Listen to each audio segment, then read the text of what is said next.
Bienvenue sur le podcast Mon Budget Zen, le podcast où l'on parle de tes finances personnelles de manière simple, sans cravate et sans jargon financier. Je suis Thomas, auteur du site et compte Instagram Mon Budget Zen, et que ce soit seul derrière mon micro ou avec mes invités, on va éplucher tous les sujets liés à tes finances personnelles, la gestion de budget, comment épargner plus, l'investissement et la liberté financière. Pour soutenir le podcast, n'oublie pas de laisser un commentaire sur Apple Podcast ou de le diffuser un maximum à ton entourage qui pourrait être intéressé. Dans la description, tu as tous les liens pour récupérer tes produits gratuits et pour t'abonner à ma newsletter. Bonjour à toutes et à tous dans ce nouvel épisode de podcast.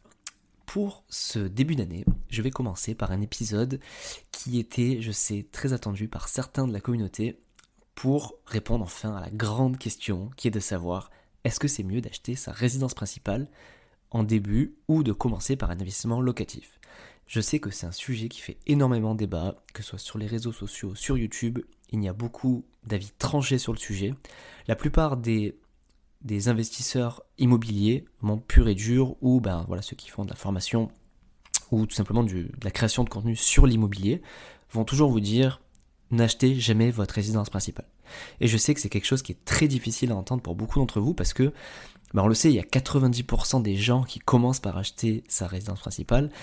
Et ça paraît évident en fait, on se dit on a envie d'être chez soi, on capitalise pour être chez soi, donc voilà, pourquoi faire du locatif avant ? Donc l'idée c'est que je vous expose un petit peu dans cet épisode les avantages et inconvénients d'acheter sa résidence principale, d'exposer quelles sont les erreurs les plus fréquentes en fait de ceux qui achètent leur RP en premier. Alors RP ça veut dire résidence principale, je vais utiliser cet acronyme là. Et ensuite, je vais finir par 3 études de cas où je vais essayer de donner des grandes généralités sur, en gros, qu'est-ce qui est le mieux entre acheter sa RP et acheter du locatif. Donc en gros, acheter sa RP ou louer là où on habite, en fonction de 3 grandes situations. Alors, ce ne sont pas des conseils à prendre au pied de la lettre, évidemment. Chaque situation est différente, que ce soit personnelle, fiscale, au niveau du risque, des objectifs. Donc, évidemment, ne suivez pas ces conseils bêtement au pied de la lettre. L'idée, c'est vraiment de donner des grandes familles de situations pour vous aiguiller un petit peu et pour vous donner des idées, savoir en gros, et peut-être aussi pour vous rassurer en vous disant que vous faites pas si mal que ça d'avoir acheté votre résidence principale. Et enfin, je finirai par décrire ce que moi je prévois de faire par rapport à ma situation et pareil pour vous donner peut-être des idées ou vous inspirer. Donc on va commencer par les avantages et inconvénients d'acheter sa résidence principale. Alors, les avantages qui vont de soi, pour certains vont de soi, premier avantage c'est quand même d'être chez soi. Et ça quand même c'est un truc qui n'a pas de prix, c'est de l'émotion et ça comprend tout à fait. De pouvoir être vraiment chez soi, c'est-à-dire faire les travaux qu'on veut, aménager comme on veut, ne pas dépendre d'un autre propriétaire. Donc c'est un avantage qui est quand même non négligeable. Ensuite, il y a le fait, deuxième avantage, ça va être de construire un patrimoine de manière forcée. C'est-à-dire que quand vous savez très bien que quand vous louez, vous jetez un petit peu un loyer dans le vent parce que du coup ce ne sera de l'argent qui finira pas dans votre poche mais dans la poche du propriétaire, alors que si c'est chez vous, vous allez du coup avoir une épargne forcée, même si des fois la mensualité peut être un peu élevée de crédit, vous savez que c'est de l'argent qui vous reviendra tôt ou tard à vous. Donc le jour où vous revendrez, vous déménagerez, c'est de l'argent qui est à vous et tôt ou tard vous ne payerez plus de crédit parce que l'idée c'est de rembourser quand même son crédit. Et troisième avantage, c'est la niche fiscale que procure l'achat de sa résidence principale, qui est le fait qu'on ne paye pas d'impôt sur sa plus-value lorsque c'est notre résidence principale. Contrairement à un investissement locatif, même s'il y a des exceptions dans l'investissement locatif pour pas payer sa plus-value, mais en gros vous achetez votre maison 200 000 euros, dans 20 ans vous la revendez 300 000, les 100 000 ils sont à vous vous devez pas 30% ou 40% à l'État. Donc ça c'est quand même quelque chose de très très bien et un gros avantage qui est souvent pas assez dit en fait pour ceux qui promeuvent un peu trop le fait de faire beaucoup d'investissements locatifs pour démarrer. Et le quatrième avantage aussi, qui est pas souvent dit, c'est qu'en fait en achetant sa résidence principale un petit peu comme un investisseur, c'est-à-dire en créant de la valeur dans le bien, c'est-à-dire au lieu d'acheter sur un achat coup de cœur et d'acheter un truc tout bien fait sans travaux, forcément on va le payer un peu plus cher, on achète un truc un peu pourri ou sur lequel on va faire des travaux. Certes, on ne pourra pas défiscaliser les travaux comme sur un bien locatif, par contre, vous apporterez de la valeur dans le bien. C'est-à-dire que vous allez l'acheter forcément en dessous du prix du marché, et le jour où vous vous revendrez, il y aura eu beaucoup de travaux de fait, ce sera moderne, ce sera bien, et si vous le revendez dans les 5-10 ans, en général, il n'y a pas, les travaux initiaux sont suffisants, et vous pourrez faire une plus-value qui est due en fait à l'effort que vous avez fait sur la création de valeur du bien, mais qui ne sera pas imposé. Donc voilà, ça c'est quand même un quatrième avantage qui est vraiment intéressant, mais dans le cas où bien sûr vous achetez votre résidence principale en remettant au goût du jour, en créant de la valeur dans le bien. Donc ça peut être par des travaux, mais ça peut être aussi par de l'agrandissement, ça peut être par l'ajout d'équipements, des choses comme ça. Et ensuite, dans les inconvénients sur le fait d'acheter sa résidence principale en premier, ça va être, c'est le principal, ça va être le fait d'être bloqué pour le taux d'endettement pour des futurs projets immobiliers. Donc par exemple, le banquier vous dit vous avez le droit à 300 000 pour votre résidence principale, vous allez dire top, je mets 300 000 dans la résidence principale. Ce qui fait que au bout de 2, 3, 4 ans, vous allez être bien installé, que vous n'avez plus trop de frais sur la part, vous allez dire j'aimerais bien faire du locatif, et là vous allez voir le banquier, il va vous dire non, vous êtes au maximum, vous ne pouvez pas emprunter. Et c'est le gros inconvénient d'acheter sa résidence principale en premier quand on veut faire du locatif. Et c'est vraiment ça sur lequel les créateurs de contenu spécifiques immobiliers s'appuient, et c'est vrai, parce que le fait d'acheter sa résidence principale en premier, ça peut bloquer pour faire des projets locatifs, et donc pour atteindre l'indépendance ou la liberté financière. Et un autre inconvénient aussi lié à la résidence principale est que vu qu'on est chez soi, on aura des coûts d'entretien plus importants. D'une part, parce qu'on aura souvent envie de faire des travaux, de l'amélioration, faire plus jolies choses, donc on aura tendance à plus dépenser que si on est en location. On est les seuls responsables, donc si un jour il y a un problème de toiture, de façade, machin, on n'appelle pas propriétaire, c'est à nous de payer, donc ça coûte plus cher aussi. Mais on a aussi des taxes, comme la taxe foncière, qu'on n'a pas forcément quand on est locataire. Donc on va dire le coût d'entretien d'avoir sa résidence principale, ça coûte beaucoup plus cher que d'être locataire. Voilà pour les avantages et inconvénients d'acheter sa résidence principale en premier, plutôt que de l'acheter après un investissement locatif. Et donc, je vais vous décrire maintenant quelles sont les erreurs les plus fréquentes que font les gens qui achètent leur résidence principale en premier et qui se retrouvent bloqués. Donc la première, c'est qu'ils vont, comme j'ai dit tout à l'heure, emprunter le maximum possible auprès de la banque. Et ça, c'est l'erreur principale. Je reprends l'exemple, le banquier vous dit 300 000 et vous empruntez 300 000 et ça vous bloque dans tous les cas pour la suite, que ce soit pour tout type de crédit qui va vous permettre de vous enrichir ou de vous rapprocher de la liberté financière, vous allez être bloqué. Donc ça, c'est vraiment l'erreur principale. Et la deuxième erreur, qui est moins financière mais un peu plus mindset, qui est le fait de ne pas avoir anticipé ces projets en amont. C'est-à-dire que vous faites un petit peu comme tout le monde, vous achetez votre résidence principale, et en fait, 2, 3, 4, 5 ans après, vous vous mettez en tête, en fait j'aimerais bien faire du locatif, ou en fait j'aimerais bien prendre ma retraite plus tôt, donc du coup il faut investir dans l'immobilier, donc voilà. Et ça c'est une erreur, mais c'est plus un problème d'anticipation et d'objectifs à définir. Et ça tombe bien parce que là on est en début d'année, j'ai pas mal communiqué là sur mes mails, sur mon mail de décembre sur le sujet, et même sur le podcast de décembre qui s'appelait Préparer ses finances pour 2023, l'importance en fait de définir ses objectifs pour l'année, et pas forcément pour l'année, mais même pour les 5-10 ans à venir, mais essayer de se projeter sur les projets futurs. Parce qu'en fait, certaines décisions qu'on va prendre aujourd'hui vont impacter des décisions futures. Donc si aujourd'hui, vous n'avez pas encore acheté votre résidence principale, posez-vous la question, est-ce que je veux faire du locatif dans 5 ans, 10 ans ? Si oui, du coup, vous allez prendre des décisions peut-être différentes aujourd'hui sur la façon d'acheter votre résidence principale, ou même sur le fait de l'acheter ou non. Et on verra après dans les différents cas, en fait, comment faire. Donc voilà, les 2 erreurs les plus fréquentes pour ceux qui achètent leur résidence principale en premier, c'est qu'ils s'endettent au maximum, et le deuxième, c'est qu'ils n'ont pas anticipé de faire des projets locatifs, et du coup, qu'ils se retrouvent en fait bloqués parce qu'ils n'ont pas suffisamment anticipé ces projets-là. Donc du coup, pour essayer de résumer, pour savoir s'il faut privilégier l'achat de résidence principale ou l'achat d'investissement locatif, donc autrement dit, est-ce que c'est mieux d'acheter sa résidence principale ou de louer ? J'ai défini un peu 3 cas. Alors c'est 3 cas généralistes, je répète, ce n'est pas des conseils à prendre au pied de la lettre, même si aujourd'hui, quand je vous parle, j'ai enfin mon habilitation CIF de conseiller en investissement financier, il est de mon devoir de vous préciser que ce n'est pas un conseil en investissement ce que je vais vous raconter.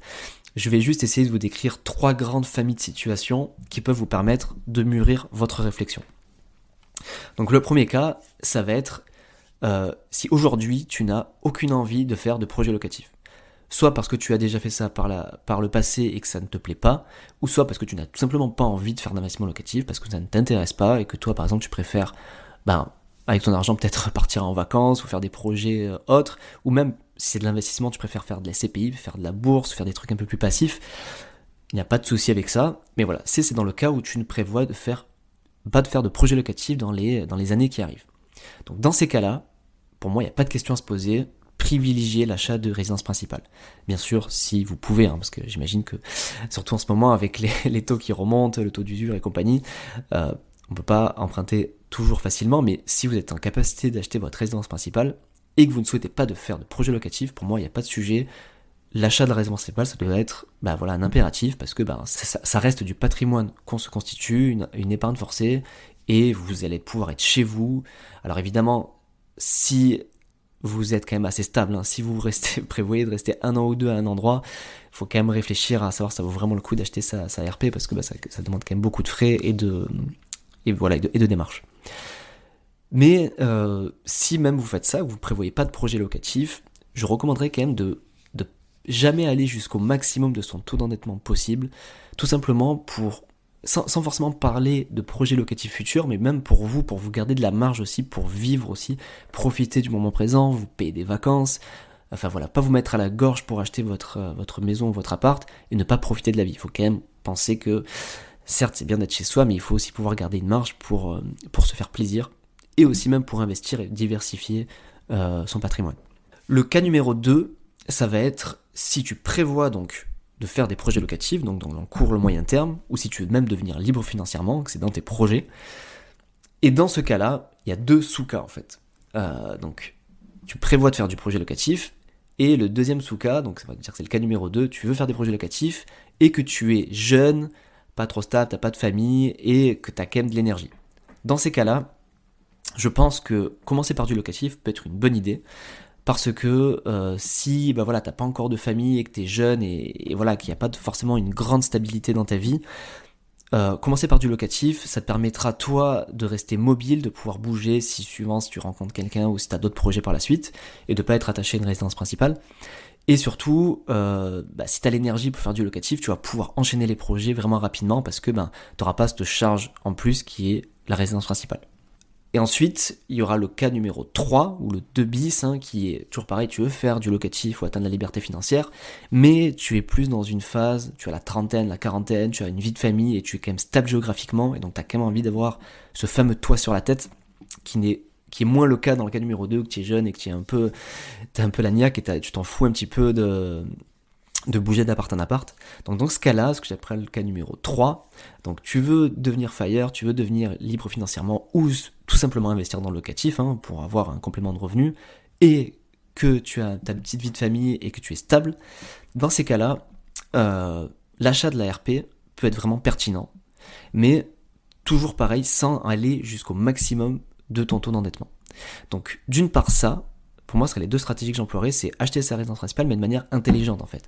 Le faire en gardant vraiment une grosse marge sur son taux d'endettement, et en plus, en voyant l'investissement dans la RP un peu comme du locatif.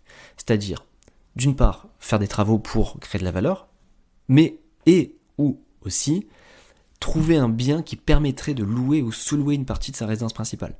Dans l'idéal, avec une entrée indépendante, si c'est une maison, et si c'est un appartement, peut-être prendre une pièce en plus pour éventuellement louer ou sous-louer en courte durée pendant la saison.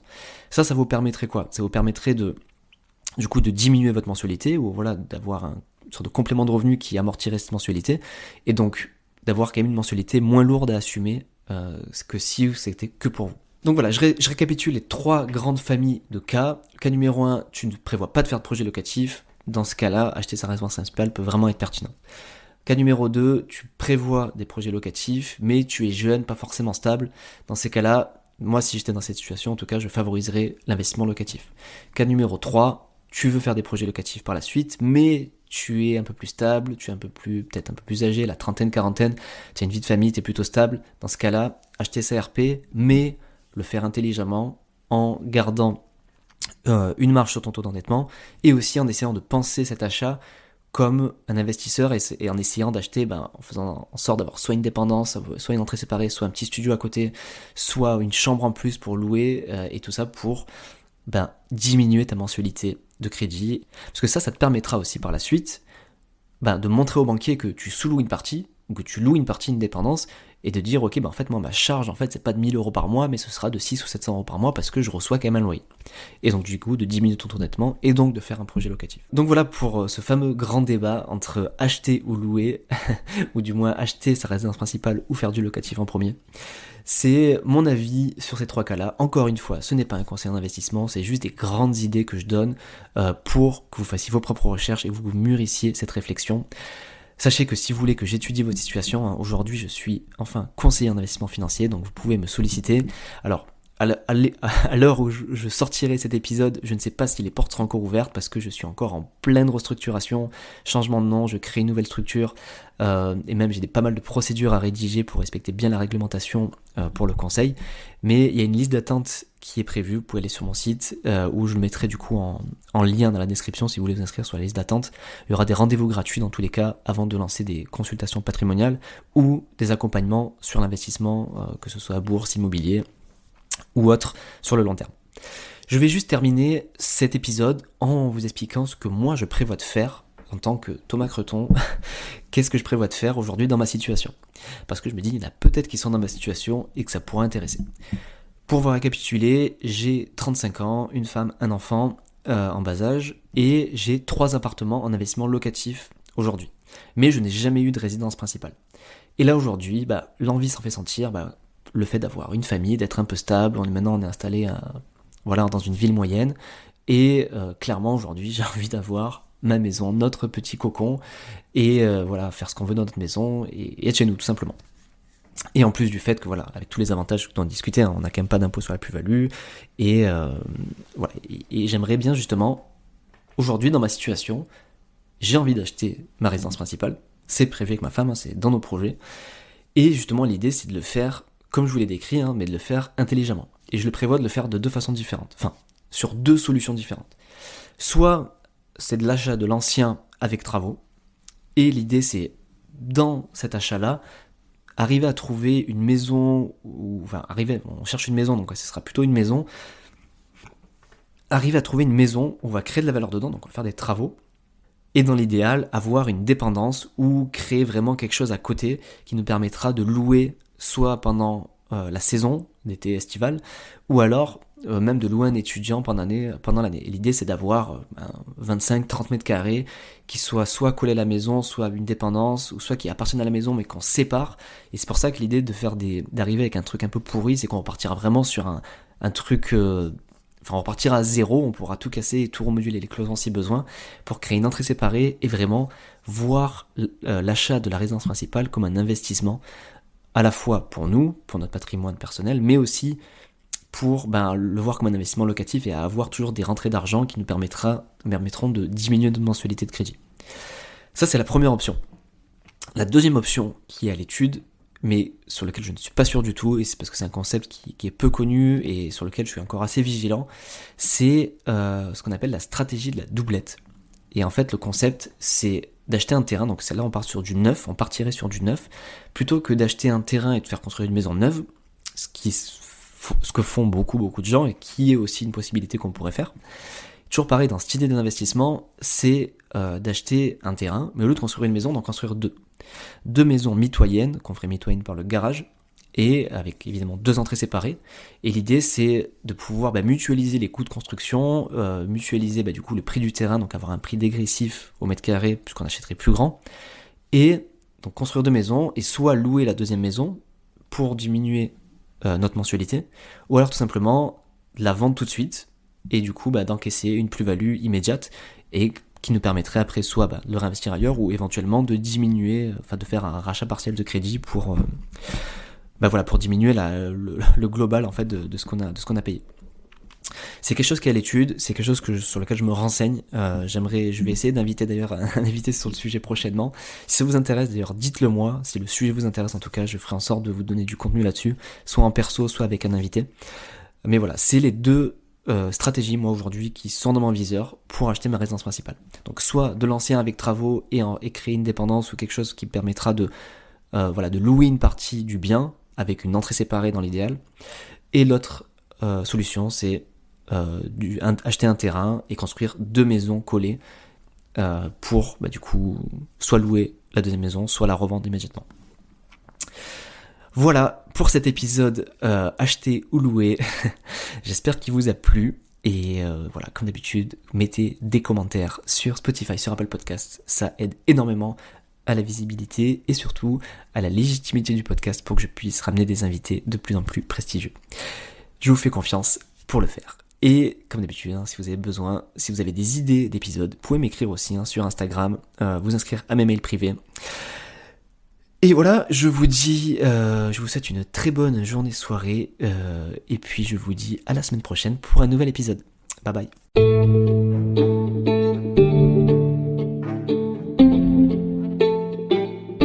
Si tu entends ce message, c'est que tu as écouté ce nouvel épisode jusqu'au bout et pour ça, je te dis un grand merci. Si tu l'as apprécié, tu peux en parler à ton entourage ou mettre un commentaire sur Apple Podcast ou depuis peu sur Spotify.